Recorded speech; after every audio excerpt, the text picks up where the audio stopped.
तो हिंदू धर्म के मानव सृष्टि का जो कारण बताया गया वो प्रमोशन बताया गया। इस्लाम, यहूदी और ईसाई में जो मानव की सृष्टि का कारण बताया गया वो प्रमोशन हुआ कि डिमोशन? नहीं बताइएगा।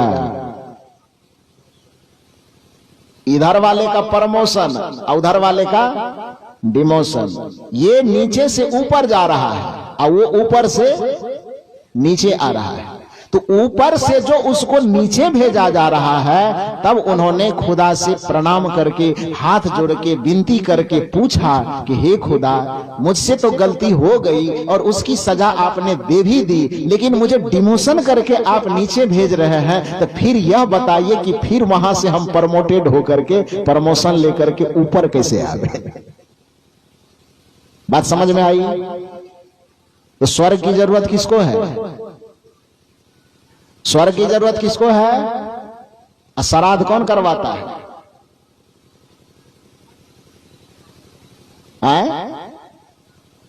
डिमोशन वाला नीचे आया तो ऊपर उनको जाना है कि आपको जाना है?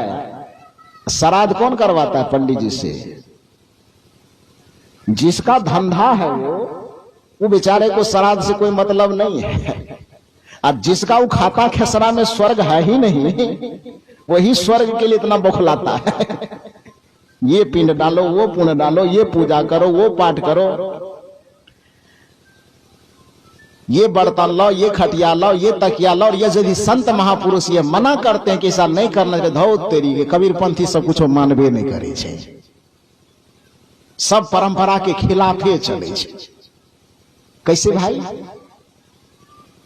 पुराण की धारणा में सनातन परंपरा, ये संतों की जो परंपरा है, ये सनातन के खिलाफ नहीं है, बल्कि सनातन धर्म को निचोड़ करके सनातन धर्म का जो रस है, सनातन धर्म का जो सारांश है, उसी का कॉन्सेप्ट, उसी की शिक्षा लोगों के दिमाग तक पहुंचाना चाहता है। लेकिन दुर्भाग्य की बात है कि संतों को समाज से काटे रखने के लिए पंडित हमेशा संतों के ऊपर आरोप लगा रहा है कि ये संत जन जो है ये सनातन धर्म के विरोधी है। बल्कि ऐसा नहीं है, संत तो सनातन धर्म के सुरक्षक हैं। संत न होते जगत में तो जल मरता संसार, यह सदगुरु कबीर साहब कहते हैं। इसलिए हे मानव, यदि अपने आर्थिक, सामाजिक, चारित्रिक, वैचारिक सभी प्रकार की सुरक्षा आप चाहते हैं, तो आपको संतों के चरण में जाकर के नतमस्तक होना चाहिए और उनके विचारों को आत्मसात करके स्वीकार करना चाहिए। आप ये आरोप मत लगाइए कि संत कहते हैं कि स्वर्ग नहीं है तो संत धर्म के विरोधी हो गए। यदि ये संत कहते हैं कि स्वर्ग पाने की तुम्हें जरूरत नहीं है तो ये संत आपके विरोधी हैं। ये बात कभी दिमाग में मत लाइए। बल्कि ये संत जानते हैं कि वो स्वर्ग आपके खाता खेसरा में नहीं है, वो आपको नहीं मिलने वाला। चाहे कितनों मंत्र जपवा लीजिए कि कितना भी पिंडदान करवा लीजिए, स्वर्ग आपके यहाँ नहीं। स्वर्ग आपके यहाँ मोक्ष है, जिस मोक्ष की प्राप्ति दुनिया का कोई पिंडदान नहीं करवा सकता है। मोक्ष की प्राप्ति जब भी होगी वो आपके द्वारा, जब आप संयम करेंगे, सदाचार करेंगे, सत्संग करेंगे, सदगुरु की भक्ति करेंगे, मन इंद्रियों का संयम करके चित्त को एकाग्र करेंगे, ध्यान करेंगे, तब जाकर के आपके ही ध्यान, आपके ही तपस्या, आपके ही साधना के परिणाम में आपको मोक्ष मिलेगा। सनातन धर्म कहता है कि मानव जीवन का चरम परम लक्ष्य है मोक्ष की प्राप्ति। मानव जीवन का चरम परम लक्ष्य स्वर्ग की प्राप्ति नहीं है। इसलिए स्वर्ग के लालच में मत फंसना। कबीर साहब से आया किसी ने, कहा कि चलिए स्वर्ग बुलावा आ गया। कबीर साहब के आंख से आंसू टपक पड़े। उन्होंने कहा तेरी हमको स्वर्ग के लायक समझा ही क्या जाए। राम बुलावा भेजिया दिया कबीरा रोए, जो सुख साधु संग में सो वैकुंठ न हो।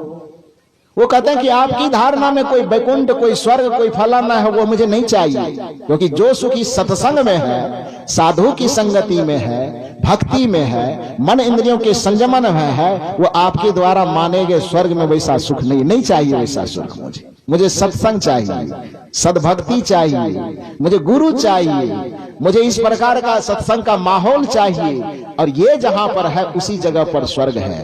तो कहने का ये अर्थ है, मैंने कहा कि ये स्वर्ग की अवधारणा तीन परंपरा में, ईसाई में, इस्लाम में और यहूदी में क्यों है, उसका वजह मैंने बताया कि उसको सजा के रूप में डिमोशन देकर के धरती पर भेजा गया। तो उन्होंने निवेदन किया कि आप यह बताइए कि फिर से मैं स्वर्ग कैसे प्राप्त करूं। मैंने मुझे ऊपर से जो मैं नीचे आ गया, तो नीचे में तो रहेंगे नहीं, यहां तो सजा काटने आए हैं। तो इस सजा से मुक्त होकर के फिर मैं आपके पास जन्नत कैसे पहुंचूं? तो खुदा ने कहा कि दर्द तो मुझे है, पीड़ा है कि तुमने अपराध किया, लेकिन अब अनुनय विनय न कर रहे हो तो जाओ, मैं एक रास्ता बताता हूं कि तू पूजा करना, नमाज पढ़ना वगैरह वगैरह, जितना उसका कर्मकांड है वो सारे कर्मकांड बताए कि ऐसा करोगे तो उससे प्रसन्न हो करके तुम्हारे मृत्यु के बाद भी एक दिन कयामत की रात आएगी, तुम्हारे कर्मों का हिसाब किताब होगा, और वहां पर जब देखा जाएगा कि तुम्हारे कर्म ठीक ठाक है, सजा पूरी कर लिए हो, तो फिर तुमको यहाँ से जन्नत लाया जाएगा। जन्नत इज इक्वल टू स्वर्ग लाया जाएगा। ये स्वर्ग का कॉन्सेप्ट है। ये किसकी खेता खसरा की बात हो रही है? वो तीन परंपरावाद है, इस्लाम, ईसाई, यहूदी। हिंदू धर्म में ऐसा कोई खाता खसरा नहीं है। फिर हिंदू धर्म में ये स्वर्ग आया कहां?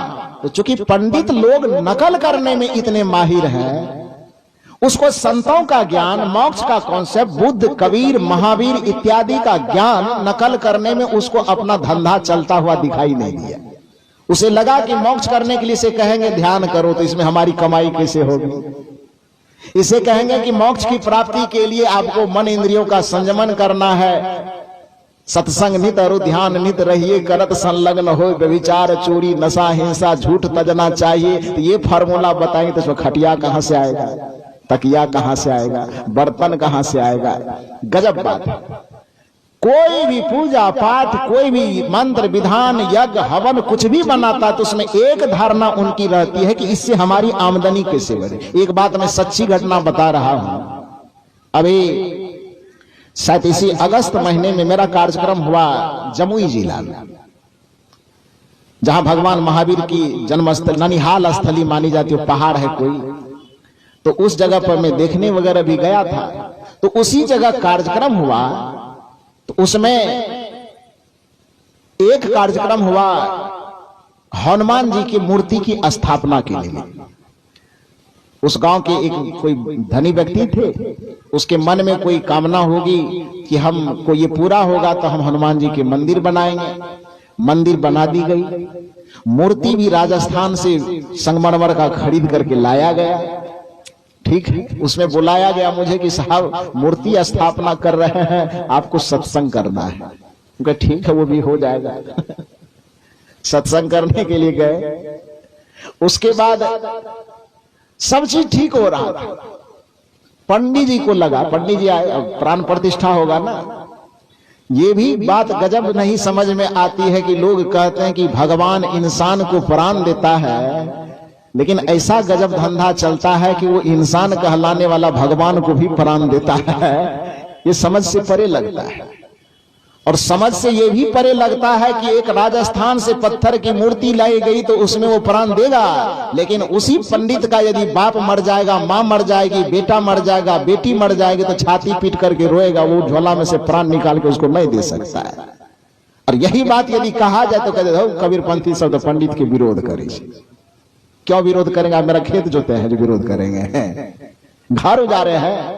विरोध नहीं किया जाता, केवल सच्चाई बताई जाती है, तर्क दिया जाता है, अच्छे विचार दिए जाते हैं। उस अच्छे विचार से यदि आपको तिलमिलाहट होती तो लोग क्या करें उसमें भाई।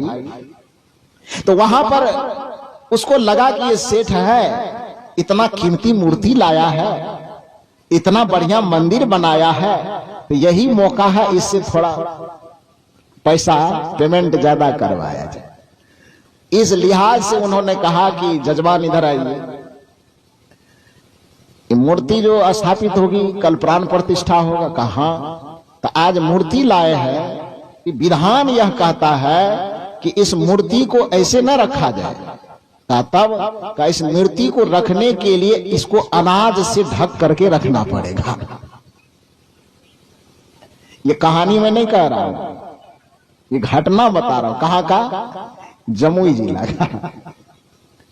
तो कहे कि इस मूर्ति को ढकने के लिए अनाज चाहिए। कहा ठीक है, कौन सा अनाज चाहिए पंडित जी? तो पहले मैं कहा कोई अनाज चलेगा। तो सब लोग आए, बैठे, आपस में बातचीत की।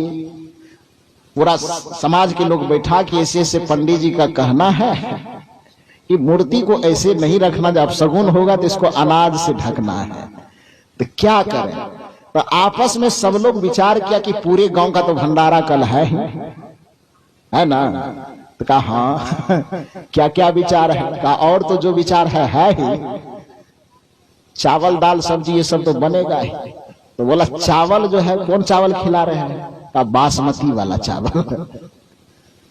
तका पूरे समाज को भंडारा देना ही है, चावल नया खरीद करके ताजा बासमती का चावल लाओ और उसी चावल से मूर्ति को एकदम पूरा ढक दो और सुबह में मूर्ति निकाल करके प्राण प्रतिष्ठा कर देंगे और उसी चावल से एकदम खिला करके पूरे समाज को भंडारा कर देंगे। तो कहा हाँ इसमें कोई आपत्ति नहीं, खिलाने के लिए तो इसे लाना है ही, ढक भी देंगे। बोरा में से खोल बोरा से नहीं ढकना है, खोल करके उस पर चावल डालना है, डालते डालते डालते चावल से पूरे ढका जाना चाहिए।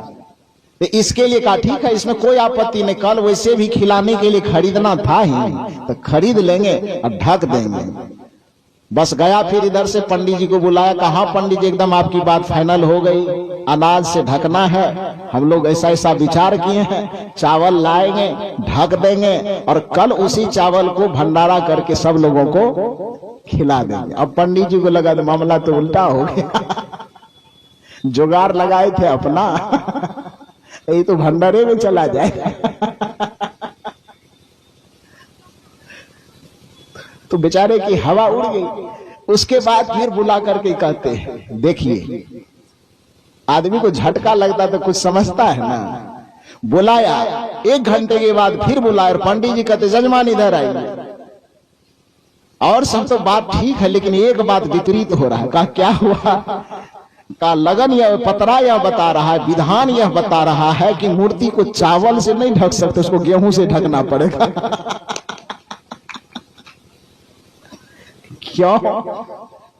क्यों ढकना पड़ेगा?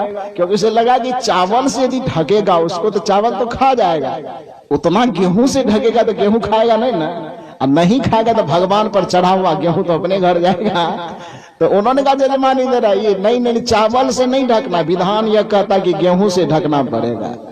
इतना तिक्रम सुनने के बाद आखिर आदमी की खोपड़ी कहीं गया नहीं ना, समझता है कि नहीं समझता? आदमी थोड़ा आवेश में आया, पूरे समाज के लोग इकट्ठे थे। उसने कहा पंडित जी 500 टका फीस देंगे मजदूरी, पूजा करना। चुपचाप पूजा कीजिए। ये विधि विधान, ये चावल से ढकना गेहूं से ढकना तिक्रम मत पढ़ाइए। बाकी रही बात कि आप कहते हैं कि ऐसा न करने से अब सगुन होगा तो भगवान से फरियाद लेंगे हम, आप उसकी चिंता मत कीजिए। तो अभी के जजमान थोड़ा पंडित जी से बुद्धि में थोड़ा तेज हो गए, तर्क करने लगे हैं। तब ना सोचिए, ये मैं अगस्त महीने की बात बता रहा हूं, यही अगस्त जो पीछे बीता है। कहने का अर्थ यह है कि जब पूजा करता है, पाठ करता, उसमें सिर्फ और सिर्फ मकसद यह होता है कि हमारा पैकेट कैसे भरे, आदमी भरम में जाए कि जहन्नुम में जाए कि कहां जाए, उससे हमको कोई मतलब नहीं है। तो मोक्ष की तपस्या कर, भगवान बुद्ध का दर्शन, सदगुरु कबीर का दर्शन, बाबा महर्षि मेही का दर्शन, कपिल का दर्शन, कणाद का दर्शन, वादरायण का दर्शन, जैमिनी का दर्शन, पतंजलि का दर्शन, भगवान श्री कृष्ण का दर्शन, श्री राम का दर्शन, वशिष्ठ का दर्शन, विश्वामित्र का दर्शन, किसी के भी दर्शन का अध्ययन करके आप देखो तो हमारी सनातन परंपरा में मोक्ष की सिद्धि को परम सिद्धि बताया गया है। स्वर्ग को तो संतों ने कहा कि इस पर हम थूक खखार फेंकते हैं, वैसा स्वर्ग हमको नहीं चाहिए, ये संतों ने घोषणा किया है। तो कहने का मतलब पुराण के अनुसार जिस स्वर्ग की बात की गई है, संतों ने उसको मानने के लिए राजी नहीं। और केवल संत ये केवल मौखिक बात नहीं कहते, तर्क के साथ कहते कि हमारी संपत्ति वो है ही नहीं, हम उसके लिए अपना मनुष्य जीवन मानते ही नहीं है, हम मनुष्य जीवन की बड़ाई क्यों करते हैं? तो मैंने बताया कि और शास्त्र की बात आप जानते हैं कि न जानते, रामचरितमानस जानते हैं। गोस्वामी जी ने कहा बड़े भाग्य मानुष तन पावा, सुर दुर्लभ सदग्रंथ ही गावा। लोगों ने पूछा बड़े भाग मानुष तन पावा, क्यों? तो उस क्यों का जवाब देते हुए कहा, साधन धाम मोक्ष कर द्वारा। ये मानव का जीवन साधनों का धाम है और मोक्ष का दरवाजा खोलने, ध्यान दीजिए सब पर, स्वर्ग का नहीं, मोक्ष का दरवाजा खोलने का ये साधन है, ये चाबी है इस मानव जीवन के पास। इसलिए मोक्ष का दरवाजा खोलने के कारण ये मानव जीवन श्रेष्ठ है। तो चाहे निर्गुणवादी हो, चाहे सगुणवादी हो, चाहे सनातन धर्म के कोई भी शास्त्रवेत्ता हो, वो मोक्ष की बात करेगा, वो स्वर्ग की बात नहीं करेगा। इसलिए पौराणिक दृष्टिकोण से स्वर्ग तो यहीं पर खारिज हो जाता है। यदि पौराणिक दृष्टिकोण से आपके नजर में यह है कि आसमान में कहीं कोई स्वर्ग है, उसको किसी मंत्र से, किसी तंत्र से, कोई पिंड से, कोई वगैरह वगैरह से, कोई श्राद्ध करने से हमको स्वर्ग जाना है, तो हाथ जोड़ करके निवेदन है, यदि आपको थोड़ा सा भी बुद्धि विवेक है, इस बात के बारे में कभी सोचिए भी मत, ठगाइएगा, इसके अलावा और कुछ नहीं मिलेगा। फिर दूसरा सवाल मेरा यह हुआ कि संतों की दृष्टि में स्वर्ग क्या है? क्या संतों की दृष्टि में कोई स्वर्ग है? तो स्वर्ग संतों की दृष्टि में कोई स्थान वाचक स्वर्ग नहीं है। चाहे धरती के नीचे, चाहे आसमान के ऊपर कोई स्वर्ग बना हुआ हो, संत कहते हैं कि ऐसा कोई स्वर्ग का स्थान बाहर में नहीं है। कहा स्वर्ग होता है कि नहीं होता है? संतों ने कहा स्वर्ग होता है। स्वर्ग स्थान नहीं होता, स्वर्ग अवस्था होती। ध्यान दीजिए मेरी बात पर, स्थान अलग है और अवस्था अलग है। संत कहते हैं कि स्वर्ग तुम्हें मिलेगा, स्थान के रूप में नहीं मिलेगा, अवस्था के रूप में मिलेगा।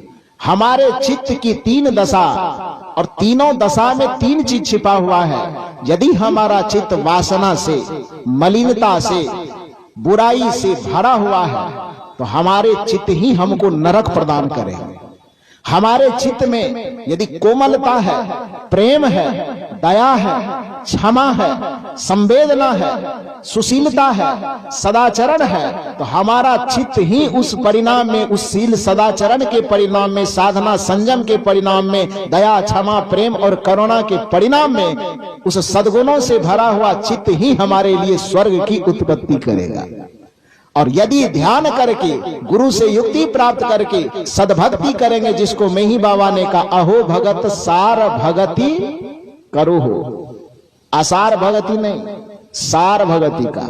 दुनिया में अधिकांश लोग असार भगति ही करता है। फूल चढ़ा दिया, बस समझ लिया कि पूजा हो गई, अगरबत्ती दिखा दिया, समझ लिया कि भक्ति हो गया, बतासा चढ़ा दिया, समझ गया कि भक्ति हो गया। कबीर साहब ने युगों पहले कहा था कि भक्ति न जाने भक्त कहावे, तज अमृत विष कैलिन सारा। भक्ति का नाम तक नहीं जानते हो और भक्त बड़े बड़े भक्त कहलाते फिरते हो, ये तुम्हारी नादानी है। और इसी को 20वीं सदी में आकर के महर्षि मेही बाबा ने, हालांकि कबीर साहब की तरह चोट नहीं मारते थे, कबीर साहब भीतर से इसे सहारा दे करके बाहर से ठोकवो करते थे पूरा, लेकिन मेही बाबा कहे कि हमसे ठोका ठोकाई नहीं होगा, थोड़ा नरम होकर के कहते हैं कि आहो भगत सार भगति करु हो।